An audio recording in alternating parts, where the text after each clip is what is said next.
කටුමතින් යන ජීවිතේ වල්වලින් අපි සරසමු ඔබේ හැඳුම් මගේ කියා සමසිතින් අපි විඳගමු උපදිනා මුතුහනා බවේ වන්තුනව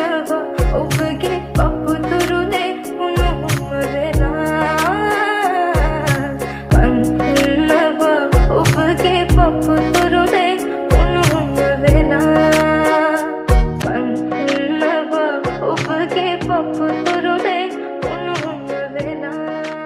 මේක කාලෙකට කලින් කතාවක්. ජීවිතයට ලස්සන උදා වෙනකොට පරිසරයත් ලස්සන වෙනවා. ජීවිතයට සතුට උදා වෙනකොට අපේ හැඟීම් ලස්සන වෙනවා. ඒත් අපිට වරද්ද ගන්න එක තීරණයක් ඇති. අපි ජීවිතේ ගන්න එක තීරණයකින් අපේ මුළු ජීවිතේම වෙනස් කරන්න පුළුවන්. ඒත් මම හිතුවේ නෑ මගේ ජීවිතේට මම අහන නරකම කතාව අදහයි කියලා. නේත්‍රා ටයිම් ටේබල් එක බෝඩ් එකේ දාන්න. හරි මිස්. මම බෝඩ් එකේ දාන්නම්. ළමයි, ඔයගොල්ලෝ මේ වෙනකොට ඉන්නේ 9 වසරේ. ඔයගොල්ලෝ තව ටික දවසකින් 10 වසරට යනවා. ඔයගොල්ලෝ හැමදාම ටයිම් ටේබල් එකකට වැඩ කරලා හොඳට ඉගෙනගෙන ඔයාලා විභාගේ හොඳට පාස් වෙන්න ඕනේ. මම නේත්‍රා. නේ මම. ඒත් මම කවදාවත් හිතන්නේ නැහැ මම මගේ ජීවිතේ වරද්දගත්තා කියලා. සෙනුරි අද එයාගේ අම්මයි තාත්තයි එක රට යනවා. තාත්තගේ බිස්නස් එකකට ඔක්කොමලම යනවා. ඒ නිසා සෙනුරි ඉස්කෝලෙන් අයින් වෙනවා. සෙනුරි කියන්නේ මගේ හොඳම යාළුවා. එයා මගේ හොඳම යාළුවා වෙලත් මට ඒ ගැන කියපු නැති වේදනාව මට ගොඩක් දැනුණා. එහෙනම් මගේ වෙලාව ඉවරයි. හැමෝටම සුබ දවසක්. ආයුබෝවන්. මම යනවා. ඇයි දෙයනේ සෙනුරි මට නිකමටවත් කිව්වේ නැත්තේ? එහෙනම් අපිව දාලා යනවා කියලා. එයා ඇයි මට එහෙම කිව්වේ නැත්තේ?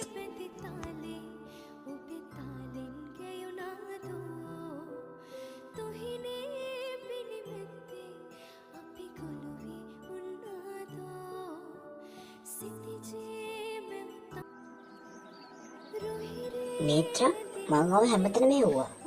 මාළව හෙව්වා යා මෙතනට එලා ඉන්නවා කියලා.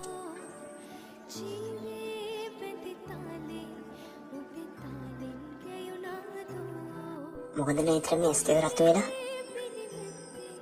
එහෙම නෑ. ඒ වට පේන විදිහ වෙන්න ඇති. අනේ මේ නෑ. ඔයා මට කියන්නේ බොරු. ඔයා මොකටද ඇඬුවේ කියලා කියනවද මට? අනේ දෙනෙත් සෙනුරේ පවුලයත් එක්ක රට යනවලු. ඔව් මං දන්නවා. මට දුකයි. මොනව කරන්නද? ඒකෙන් සෙනුරට වෙන්නේ හොඳක් කියලා හිත හදාගන්න. ඔයායි ගමන යන්න. සෙනුරි අපිට ආයි කවදා හරි හම්බ වෙයි. අපි තුන්දෙනා වෙන් කරන්න, අපේ යාළුකම නැති කරන්න කාටවත් බෑ. දැන් යමු පන්තියට. ස්කූල් එක අරින්න ළඟයි.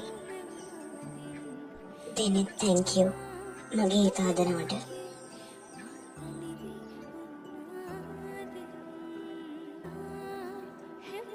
ඒ පොඩ්ඩක් ඉන්න. ඔයා මොකද්ද දුදේ මට කියන්න ගියේ? මම ඒක ඔයාට වෙන දවසක කියන්න. දැන් අපි යමුකෝ.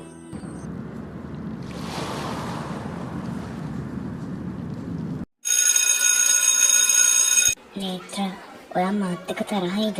පොඩ්ඩක් මං කියන දේ අහන්නකෝ. කියන්න. මම මේක ගැන කලින් වාට කිව්වේ නැත්තේ ඔයාට දුක හිතේ කියලා. ඒ වුණාට සෙනුරි ඔයා මගේ හොඳම යාළුවා. ඔයා මගේ හොඳම යාළුවා වෙලත් ඇයි මට කිව්වේ නැද්ද රට යනවා කියලා? අනේ අහන්නකෝ නේත්‍රා. මං ගියාට ඔයාවයි දෙනෙත්තයි හොයාගෙන අනිවාර්යෙන්ම එනවා. මං ඔයාට පොරොන්දු වෙනවා. අපි හැමදාම හොඳම යාළුවෝ. මං ගියාට පස්සේ ඔයාට කතා කරන්නම්. දෙනෙත් ඉන්නවනේ වත් එක්ක. හරි. ඔයා පරිස්සමෙන් ගිහිල්ලා එන්න. අපි තුන්දෙනාගේ යාළුකම කවදාවත් නැති වෙන්නේ නැහැ. ඔයත් මාව අමතක කරන්න එපා. මාත් කවදාවත් ඔයාව අමතක කරන්නේ නැහැ. අපි හැමදාම හොඳම යාළුවෝ.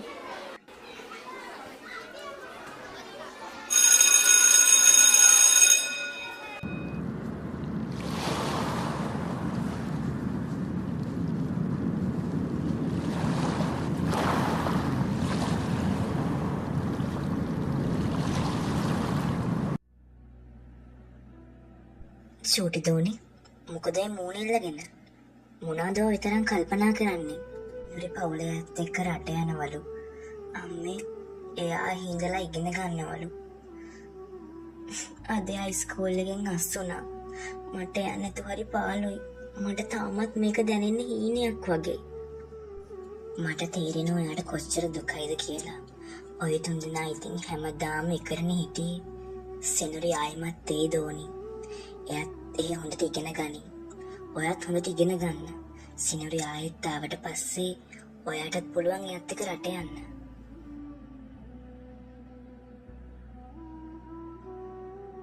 අම්මේ ඔය තියෙන මට අලුතෙන් හම්බෙච්ච අච්චු පොත්. මට ලියන පොත් ටිකක් ගන්න බුක් ෂොප් එකකට යන්න ඕනි. හරි අපි හෙට බුක් ෂොප් එක පැත්තට යමුකෝ. ඔයයි මයි දෙන්නම ගිහිල්ලා වට අලුත් වසරට ඕන ඔක්කොම බරු ටික අරගෙන එමු.